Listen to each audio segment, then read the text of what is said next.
안녕하세요. 2024년 10월 6일 시행된 제116회 전산세무 1급 이론시험 해설 강의를 시작하도록 하겠습니다. 출제 경향 분석을 보시면 재무회계 1번부터 5번까지 빈출 유형이 뭐였죠? 재고자산, 유형자산, 자본이었죠. 2번, 3번, 4번이 정말 자주 출제가 되는 문제 유형이고요. 질적 특성 오랜만에 출제가 되었습니다. 회계 변경도 자주 나오는 편이죠. 중 난이도 3문제, 하 난이도 2문제 아주 어렵게 출제가 되지 않았습니다.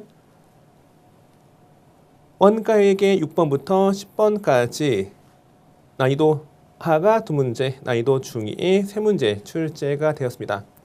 원가 계산의 용어 쉬운 문제였죠. 기회비용인 것은 찾는 문제, 난이도 하. 포조, 부문비의 원가 배분, 단계 배분법에 따라서 계산하는 문제에 과거 나왔던 문제 유형이었습니다. 평균법에 의한 종합원가 계산, 비교적 간단한 계산 문제, 결합원가에 대한 설명, 이것도 과거 기출문제에서 똑같은 지문이 출제가 되었죠. 우리 교재에 다 수록된 지문이었어요. 원가 회계도 그렇게 어렵게 출제가 되지는 않았습니다.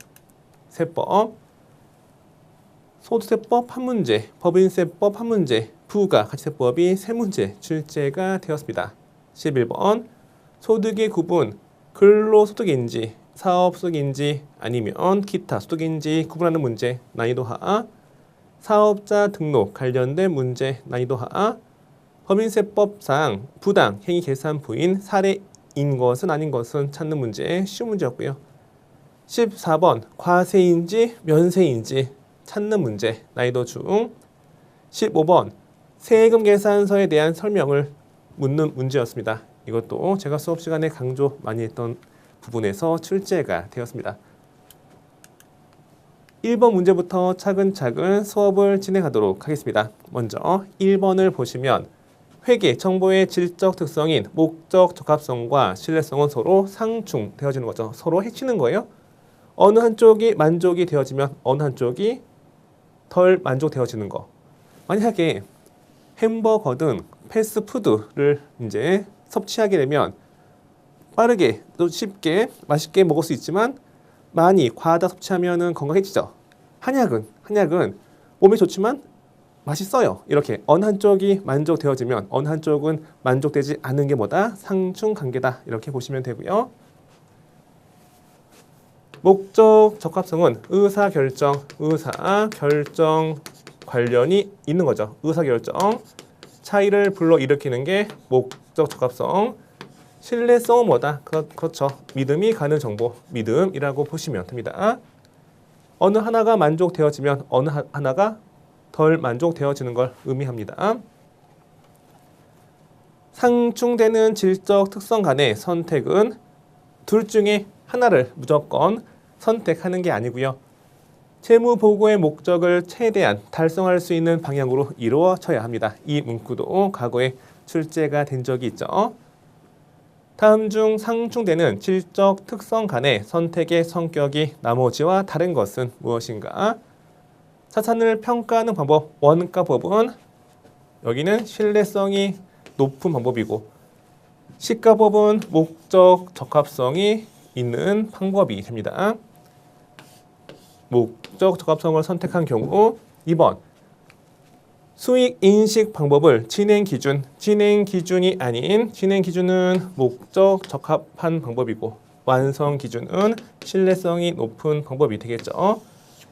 신뢰성을 선택하는 경우 3번 단기 순이익의 인식 방법을 현금주의가 아닌 현금주의는 신뢰성이 높은 방법, 발생주의는 뭐다? 그렇죠. 목적 적합한 방법이 됩니다. 네 번째, 정보의 보고 시점을 결산기가 아닌 분기. 연차 재무제표 1년에 한 번 회계 감사에 의한 재무제표 보고하는 게 아니고 3개월마다 6개월마다 재무제표 보고하는 거. 여기는 분기 또는 반기 재무제표는 목적 적합하고요. 결산기, 연차 재무제표는 여기는 신뢰성이 높은 보고 방법이 됩니다. 1번 3번, 4번은 목적 적합성을 선택한 거고 2번은 그렇죠. 신뢰성을 선택했기 때문에 성격이 나머지와 다른 것은 2번이 됩니다. 우리 교재의 이 내용을 확인할 수가 있죠. 여기에서 똑같이 출제가 된 겁니다. 자산 평가하는 거 시가법, 공정가치법이 목적 적합한 겁니다. 여기는 원가법은 신뢰성이 높은 방법. 발생될 때마다 중간, 반기, 분기 때마다 보고하는 거, 진행될 때마다 보고하는 건 정보 이용자 입장에서 적시성 있는 거죠. 정보 이용자가 정보를 필요한 때 그때 바로 정보가 제공이 되어지기 때문에 발생될 때마다 뭐 반기 또는 분기 진행될 때마다 보고하는 건 목적 적합한 거예요. 여기는 기말에 시가로 평가하는 게 아니고 과거의 취득 원가를 재무상태표에 공시하는 거, 현금이 들어왔을 때, 현금이 나갔을 때 수익 비용 인식하는 거, 결산, 연차 재무제표, 결산이 끝난 완성된 재무제표, 이것도 완성되었을 때, 여기는 나중에 일이 끝난 후에 만들어진 것이기 때문에 믿음이 가는 정보이지만 정보 이용자가 요구할 때는 그때는 없을 수 있기 때문에 목적 적합하지 않는 겁니다. 이렇게 기억을 하시면 되겠죠.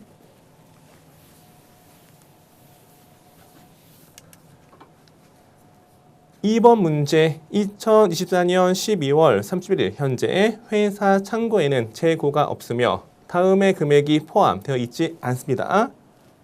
재무제표상 기말 상품 재고액을 구하면 얼마인가? 첫 번째 점, 매입한 상품 중에 선적지, 인도기준 밑줄, 선적 시점에 소유권이 이전되기 때문에 구매자 입장에서 운송 중인 상품은 구매자에게 소유권이 있기 때문에 구매자 창고엔 없더라도 구매자 재고에 포함을 시키는 게 맞죠. 따라서 여기는 플러스 700만 원.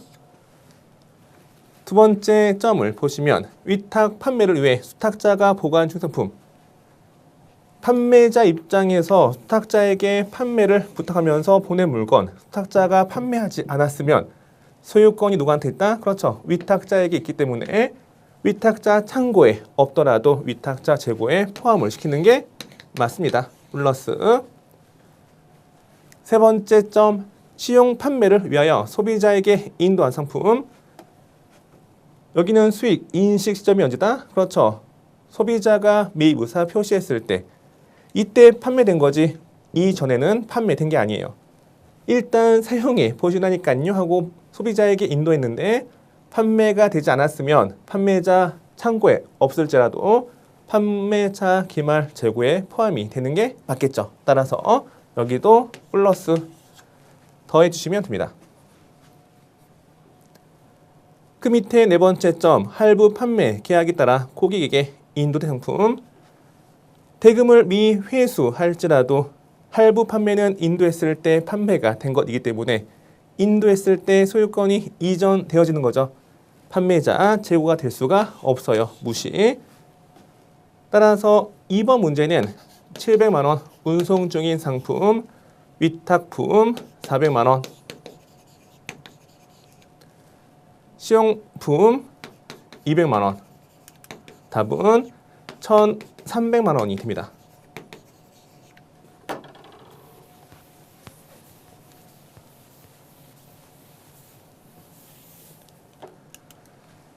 문제 3번을 보겠습니다. 다음 중 유형 자산에 대한 설명으로 가장 옳지 않은 것은 보기 1번 무상으로 취득한 자산은 당해 자산의 공정가치에 취득 부대비용을 가산하여 취득원가로 계상이 되어집니다. 맞죠?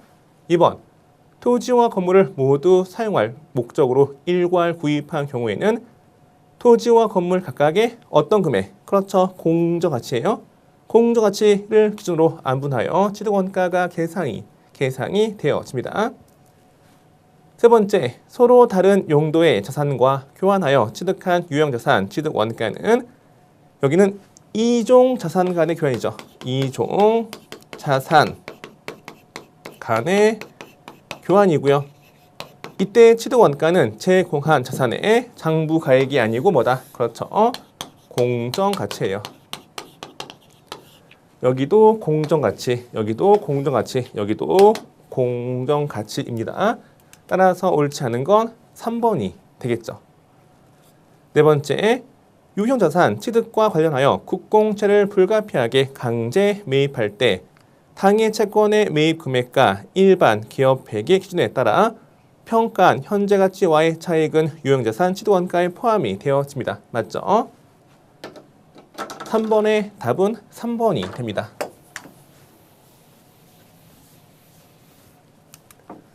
문제 4번을 이어서 보겠습니다. 다음 중 자본에 대한 설명으로 가장 옳지 않은 것은 1번 자본은 기업 활동으로부터의 손실 및 소유자에 대한 배당으로 인한 주주지분 감소액을 차감한 내용을 포함하고 있죠. 단기 순손실은 기말 자본이 줄어드는 거죠. 단기 순손실만큼 기말 자본 줄어들고요.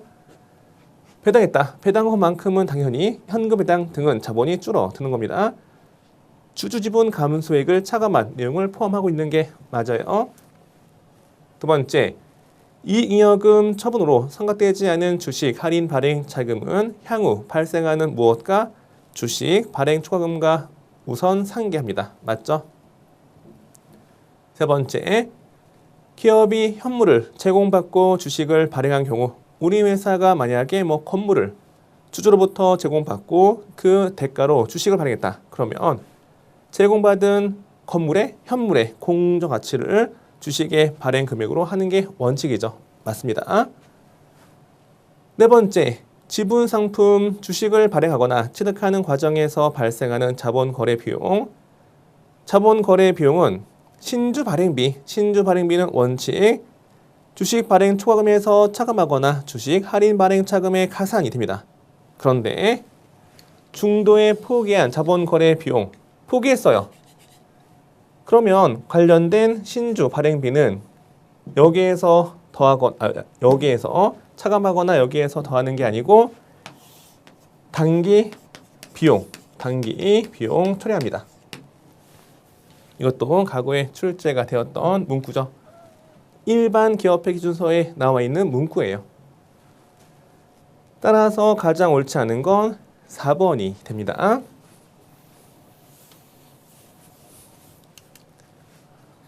문제 5번, 다음 중 회계 변경과 오류, 수정에 대한 설명으로 가장 옳지 않은 것은 1번, 회계 정책의 변경은 원칙적으로 소급법을 적용합니다. 소급하여 적용하고 변경에 따른 누적 효과를 합리적으로 결정하기 어려운 경우에는 소급할 수 없기 때문에 전진법으로 처리하는 거죠. 옳은 설명이 됩니다. 회계 추정의 변경은 전진적으로 처리하여 그 효과를 단기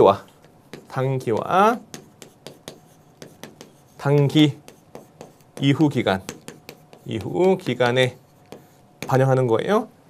단기 이후 기간에만 반드시 꼭 이런 문구 나오면 틀릴 가능성이 가장 높죠. 따라서 답은 2번이 됩니다.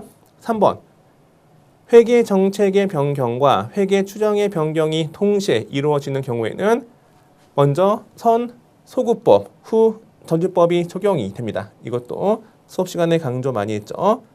문제 5번에 보기 4번이 약간 좀 잘못 출제가 되지 않았나 조심스럽게 말씀을 드려볼게요. 단기에 발견한 전기 오류는 단기 손익계산서 전기 오류 수정 손익에 반영하는 게 원칙이다. 이거는 꼭 이렇게 말을 할 수가 없는 게 만약에 관련된 오류가 중대한 오류이다. 중대한 오류인 경우에는 재무상태표 자본 중에 미처분 이익잉여금에 반영이 되어지고요. 중대한 오류가 아니다. 그때는 손익계산서 영업외 손익, 전기오류 수정 손익에 반영이 되어지는 겁니다. 문제 5번의 보기 4번은 이의 제기를 통해서 중복 정답도 될 수가 있을 것 같습니다.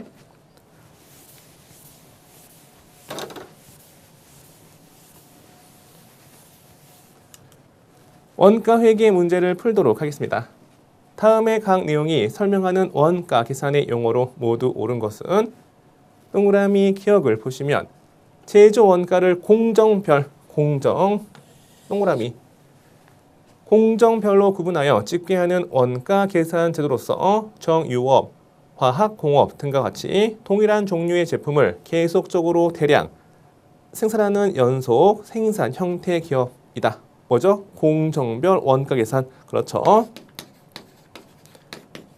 종합 원가 계산에 대한 설명이 되겠습니다. 동그라미 니은을 보시면 제조 원가를 개별, 작업별 작업별로 구분하여 집계하는 원가 계산 제도를 뭐다? 그렇죠. 개별 원가 계산이죠. 개별, 작업별, 개별 원가 계산. 초선업, 건설업, 항공기산업 등과 같이 고객의 주문에 따라서 개별적으로 제품을 생산하는 주문 형태 기업에 적용됩니다.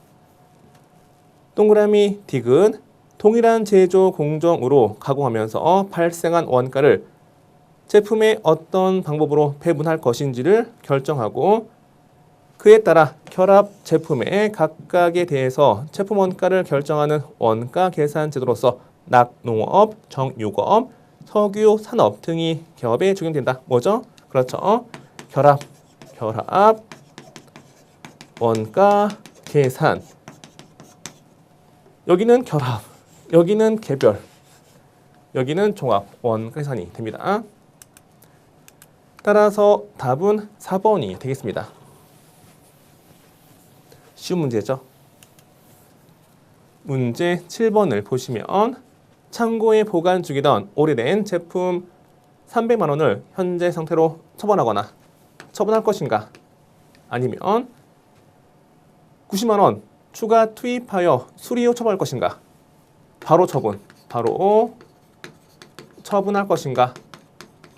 바로 처분함에 따라서 현금 유의액이 얼마죠? 80만 원. 두 번째, 수리 후 처분하면 현금 유의액이 90만 원이 투입되는데 돈 들어오는 게 190이기 때문에 190만 원 마이너스 90 하면 현금 유의액이 얼마다? 그렇죠. 100만 원이 되는 거죠. 현금 유의액이 큰 게 좋은 겁니다. 그러면 어떤 선택하셔야 돼? 그렇죠. 수리 후 처분해야 되겠죠. 특정 대안을 선택했기 때문에 포기한 나머지 대안 중에 최대 금액 이걸 뭐라 한다? 기회비용이라 하는 거죠. 따라서 수리 후 처분에 따른 기회비용은 얼마다? 80만 원. 답은 1번이 됩니다.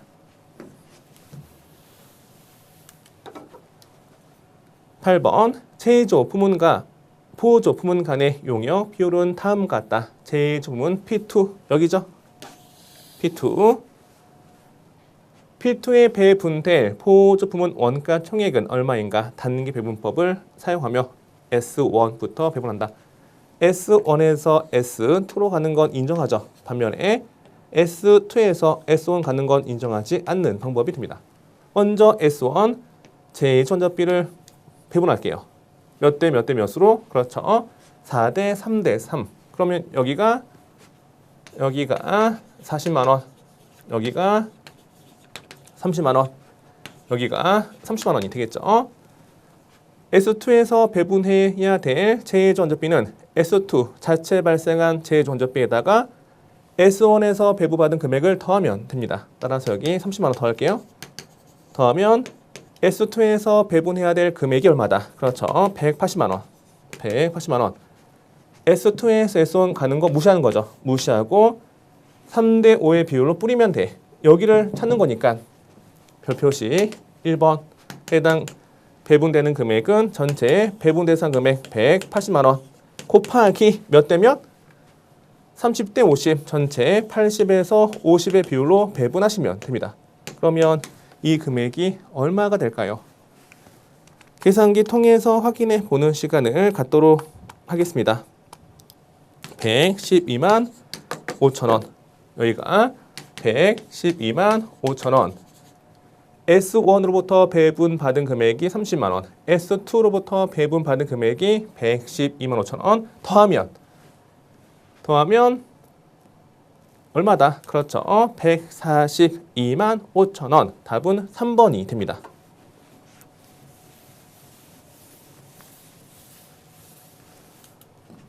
문제 9번. 주 세무는 평균법에 의한 종합원가 계산을 채택하고 있습니다. 평균법 밑줄. 가공원가는 공정 전반에 걸쳐 균등하게 발생하고 있다. 다음의 자료를 바탕으로 기말제공품 가공원가를 계산하면 얼마인가? 평균법에 따른 종합원가 계산 문제 풀도록 하겠습니다. 1단계 물량 흐름의 파악. 제공품에 대한 물량 흐름을 파악해 볼까요? 기초 제공품 수량 4천 단위, 단기 착수 수량은 2만 6천 단위, 생산 가능 수량은 몇 단위일까? 3만 단위, 완성품 수량, 기말 제공품 수량, 기말 제공품 수량이 5천 단위, 완성도 40%가 됩니다. 3만 단위에서 5천 단위가 미완성되었으니까 완성된 건 여기에서 이걸 빼면 되겠죠. 2만 5천 단위 완성되었으니까 완성도는 100%가 됩니다. 가공 원가에 대해서만 완성품 환산량 구해볼게요. 여기는 2만 5천 단위, 여기는 기말 5천 단위는 40%에서 멈춘 거니까 가공원가 완성품 환산량은 물량 곱하기 완성도, 즉 5천 단위 곱하기 0.4를 통해서 계산이 됩니다. 2천 단위 가공원가 완성품 환산량은 몇 단위? 2만 7천 단위가 됩니다. 1단계, 2단계, 3단계는 배분할 원가의 요약. 원가는 어떤 금액이다? 그쵸? 평균법이기 때문에 기초 제공품 가공원가, 단기 착수 가공원가 이 두 개를 더해서 배분하는 겁니다. 6만 4천 원 더하기 26만 원, 계산 결과 32만 4천 원이 나오는 거죠. 네 번째는 완성품 환산량 단위당 원가 2만 7천 단위를 만들기 위해서 가공원가 얼마 투입되었다? 32만 4천 원. 그러면 한 개당 얼마씩 뿌리면 되는 거예요? 그렇죠. 3번 나누기 2번. 아라비아 숫자 3번 나누기 2번 하시면 됩니다. 32만 4천 원 나누기 2만 7천 원 하시면 완성품 환산량 단위당 원가 여기는 12원이 됩니다. 12원. 마지막으로 다섯 번째 기말 제공품 기말 제공품 가공 원가는 기말 제공품이 몇 단위? 2천 단위 곱하기 완성품 환산량 단위당 원가 곱하시면 돼요. 12원. 따라서 답은 2만 4천 원. 9번의 답은 2번이 됩니다. 항상 푸는 틀이 정해져 있기 때문에 이 틀에 맞추어서 문제를 해결하시면 되겠죠. 10번 문제. 다음 중 결합원가에 대한 설명으로 옳지 않은 것은 1번. 결합원가 계산에서 분리점이란 연산품, 결합 제품을 개별적으로 식별할 수 있는 시점을 의미하죠. 맞습니다. 2번. 결합원가를 순실현 가치법에 따라 배분할 때 순실현 가치란 개별 제품의 최종 판매 가격에서 분리점 이후 추가 가공원가 빼시고 판매비와 관리비를 차감한 후의 금액을 의미하는 거죠. 가산한 후의 금액을 의미하는 게 아니에요. 차감한 후의 금액을 말합니다. 옳은 설명이 됩니다.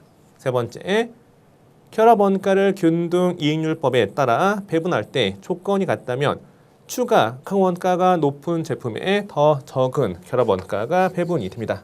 많은이 아니고 적은이에요. 과거에 출제가 되었던 지문이죠. 옳지 않은 건 3번. 간단한 사례를 보도록 하겠습니다. 만약에 우리 회사의 연산품 결합 제품이 A와 B가 있다 할게요. 개별 제품의 매출액은 1,000원, 1,000원. 회사 전체 매출액은 2,000원이라고 가정을 하겠습니다. 배분 대상 결합 원가가 800원이라 할게요. 800원. 추가 가공 원가가 A 제품 100원, B 제품 100원, 전체 200원이라고 하겠습니다. 그러면 회사 전체 매출 총이익률은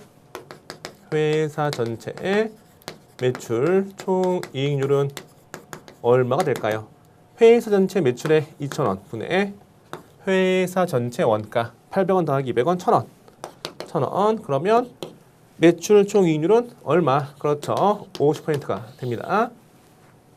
개별 제품별 매출 총이익은 얼마다? 1,000원 곱하기 0.5 하시면 여기가 500원. 여기도 1,000원 곱하기 0.5 하시면 500원 되는 거죠. 균등이익률법이란 개별 제품의 매출 총이익이 같아지도록 결합 원가를 이렇게 배분하는 방법이 됩니다. A 제품의 배분될 결합 원가는 1,000원에서 100원 빼고 500원 빼면 되겠죠. 그럼 여기 얼마? 여기가 400원. 여기도 마찬가지 동일한 숫자이기 때문에 400원이 됩니다. 만약에 추가 가공 원가를 만약에 여기가 0원이고요. 0원.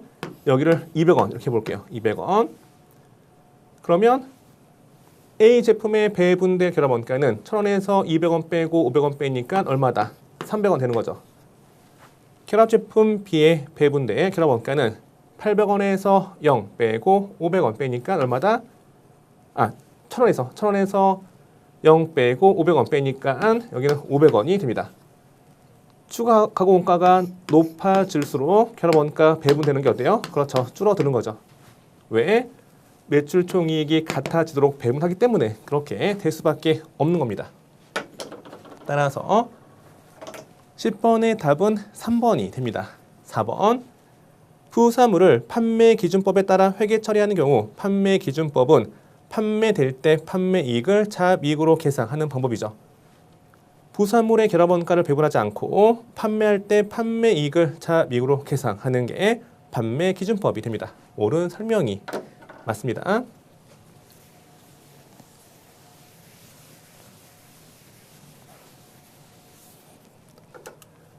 (11번) 다음 중 소득세법상 소득의 구분을 모두 옳게 고른 것은 원고료, 일시 우발적인 경우는 기타 소득. 수업 시간에 강조 정말 많이 했어요.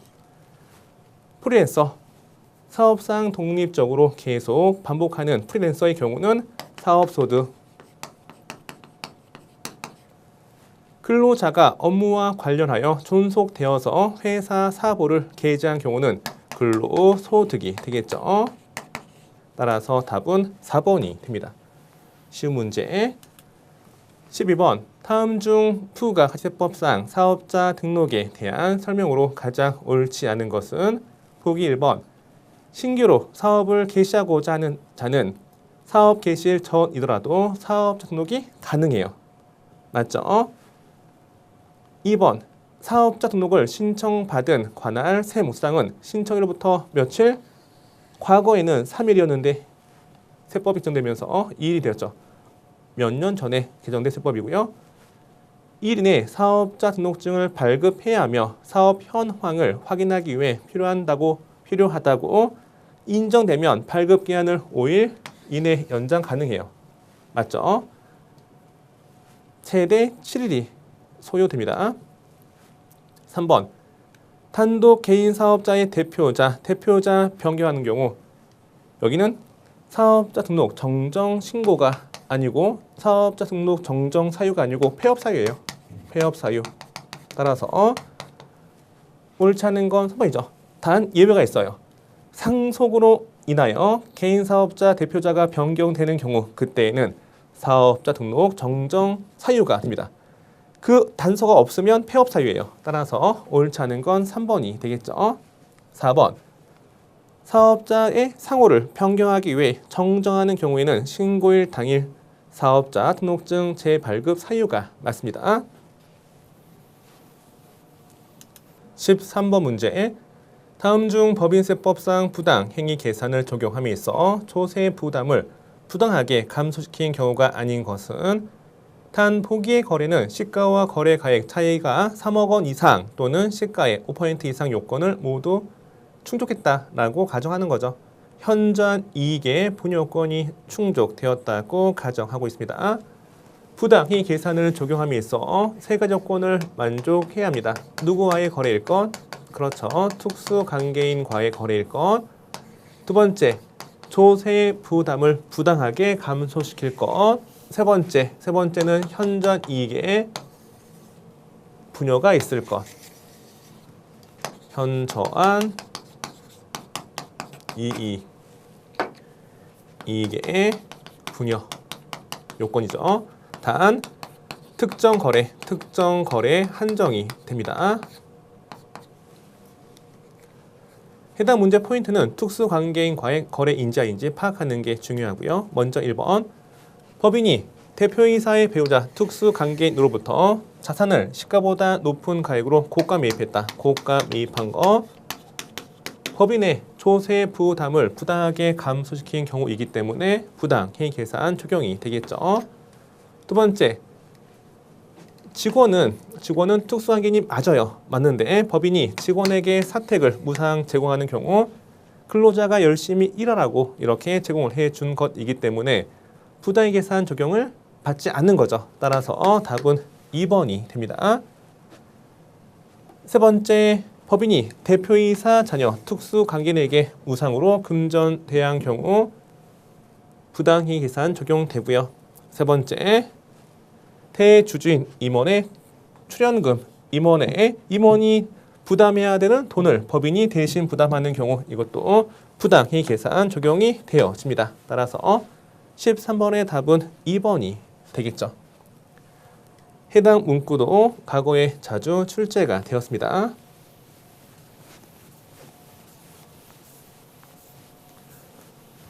14번 문제를 보시면 다음 중 부가 가치세법상 과세 대상인 재화 또는 용역으로 옳은 것은 반려동물에 대한 질병 예방 목적의 예방 접종이 2024년 세법이 개정되면서 면세 항목이 되었습니다. 면세고요. 토지 임대는 주택, 부수, 토지 임대는 면세인데 주차장용 토지 임대는 과세고요. 상가 부토지, 토지의 매매는 토지 공급은 여기는 면세죠. 시내버스, 여객, 운송, 용역, 면세가 됩니다. 따라서 과세 대상인 것은 2번이 되겠죠.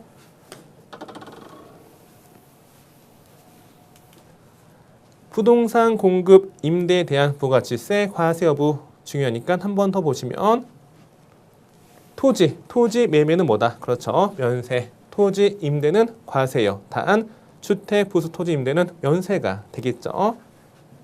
여기가 많이 헷갈리기 때문에 여기를 묻고 있는 문제입니다. 15번 문제. 다음 중 부가 가치세법상 세금 계산서에 대한 설명으로 옳지 않은 것은 1번 2023년 공급가액 면세 공급가액 포함 5천만 원이 아니고요. 8천만 원이죠. 8천만 원 이상인 개인 사업자는 2024년 7월 1일부터 전자 세금 계산서 의무 발급 대상자이다. 따라서 옳지 않은 건 1번이 됩니다. 2번 전체 사업장이 아니라 개별 사업장별 직전연도 공급 가액을 기준으로 전자 세금 계산서 의무 발급 사업자 판단하는 거예요. 개별 사업장별로 판단하는 거지 전체 사업장 기준으로 판단하는 거 아니에요. 세 번째, 의무 발급 대상이 된 경우에는 이후 과세 기간에 계속하여 기준금액 이하로 공급가액이 낮아질지라도 전자 세금 계산서 의무 발급해야 합니다. 맞죠? 네 번째, 관할 세무서장은 개인 사업자가 전자 세금 계산서 의무 발급자에 해당하는 경우에는 전자 발급해야 되는 날이 시작되기 1개월 전까지 그 사실을 통지해야 합니다. 그러한 의무가 있죠. 통지해야 관련된 개인 사업자가 전자 발급하기 위해서 준비할 거 아니에요.